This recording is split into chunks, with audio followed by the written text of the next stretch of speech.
Olá, parceiro motorista. Estamos iniciando mais um briefing de segurança e o tema dessa semana é preferência no cruzamento. Um tema super importante que pode salvar vidas e evitar acidentes. Então, bora lá. Cruzamento. Muitos dos acidentes poderiam ser evitados se os condutores respeitassem à risca as normas de trânsito. Elas existem por um motivo, e não é para punir o condutor com a aplicação de multa caso as desrespeite. As regras existem para a segurança no trânsito. Temos também muitos acidentes que são causados pela falta de sinalização nas vias. Mas se você sabe as regras de preferência, em caso de falta de sinalização, isso não será um problema para assegurar a segurança no trânsito. A definição de cruzamento. O cruzamento nada mais é do que a junção das vias, o ponto em que elas se cruzam ou se cortam. O famoso cruzamento de duas ou mais ruas, também conhecido como interseção, e se encontra no fim ou no meio da pista, no ponto em que há a entrada para outra via. E de quem é a preferência em um cruzamento? Você sabe responder essa pergunta?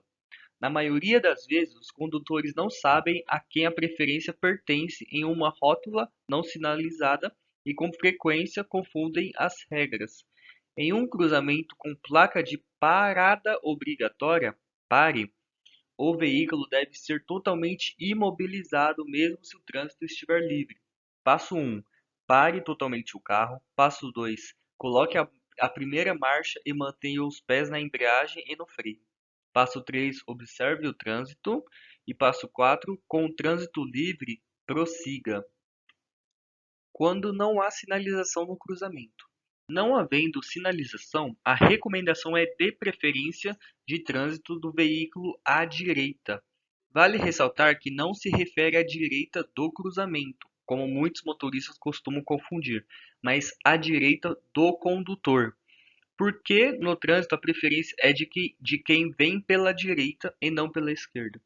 A pessoa que está à sua direita vai estar deixando exposto o lado do motorista, o que deixa esse mais vulnerável caso haja acidente.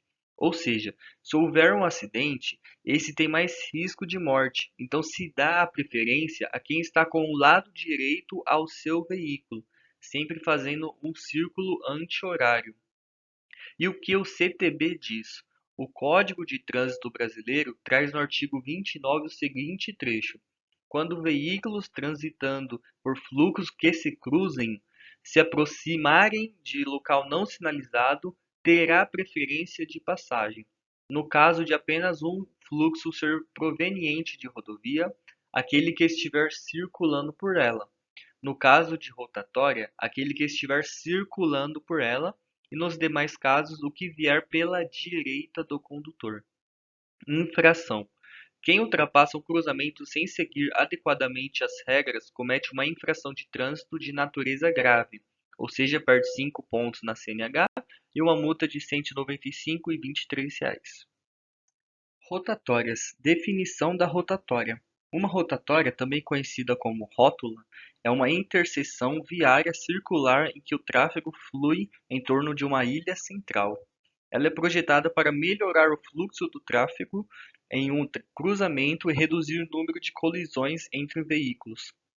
Nas rotatórias, os motoristas devem seguir no sentido anti-horário ao redor da ilha central, cedendo a passagem para os veículos que já estão na rotatória, de acordo com as normas de trânsito locais.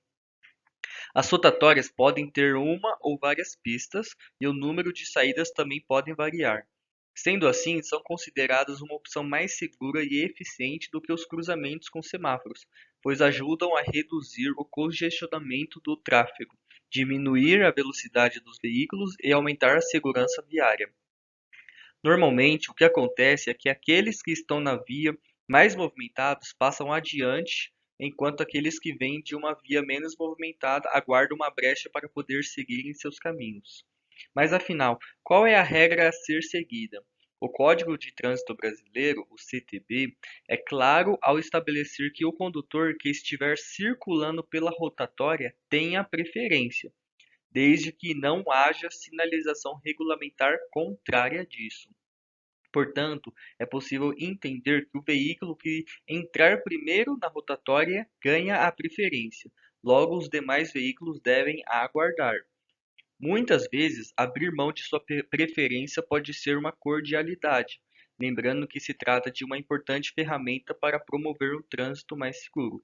Ainda, vale lembrar que a placa "Dê a preferência" orienta que os motoristas também devem conceder preferência aos pedestres, além dos carros. Outro ponto importante é que fica proibida a parada completa do veículo dentro da rotatória, salvo antes da faixa para travessia de pedestres.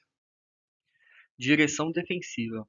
Direção defensiva é a forma de dirigir que permite a você reconhecer antecipadamente as situações de perigo e prever o que pode acontecer com você, com seus acompanhantes, com seu veículo e com outros usuários da via.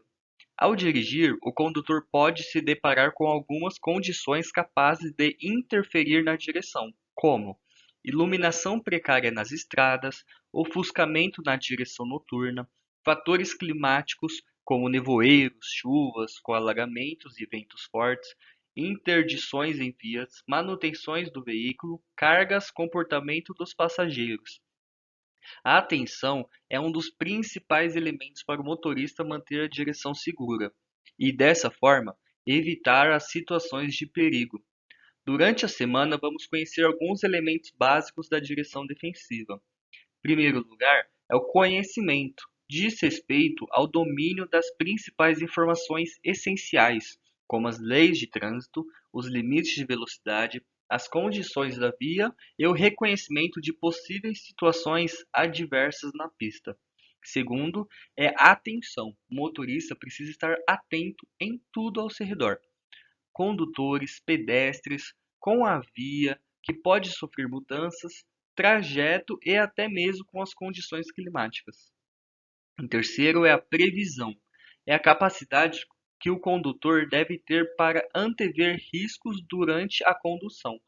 Pode ser do tipo imediata, antes de situações que podem ocorrer, ou imediata, quando o motorista vê o problema acontecendo. Em quarto lugar, é habilidade. É relacionada com a aptidão que ele tem em realizar as manobras necessárias na condução, evitando assim se expor a riscos. E ação.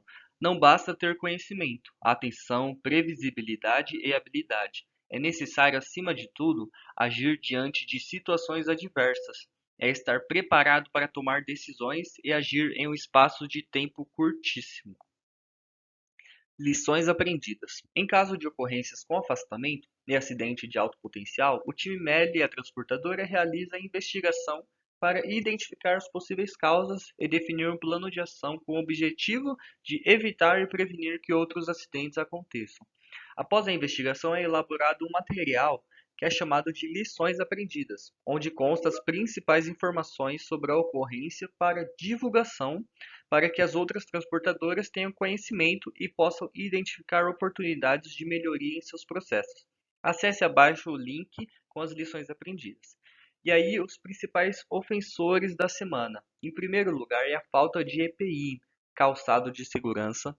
Em segundo lugar, é a falta de EPI, cinto de segurança. Em terceiro lugar, falta de EPI, colete refletivo. Então a gente sabe que o uso de segurança é obrigatório dentro das operações enquanto o veículo estiver em movimento. Em segundo lugar, o uso do colete refletivo é necessário para que você esteja visto e é obrigatório o uso. E nas dependências do MEL é obrigatório o uso do colete refletivo. Então, é isso. Respeite as regras de segurança das operações e da via. Bom, esse foi mais um briefing de segurança, um tema super importante que com certeza esse conhecimento pode agregar muito para você dirigir de forma mais segura ainda. Agradeço muito pela participação, tenha uma ótima semana, continue dirigindo com segurança, cuidando de si e dos outros. Até a próxima e tchau, tchau.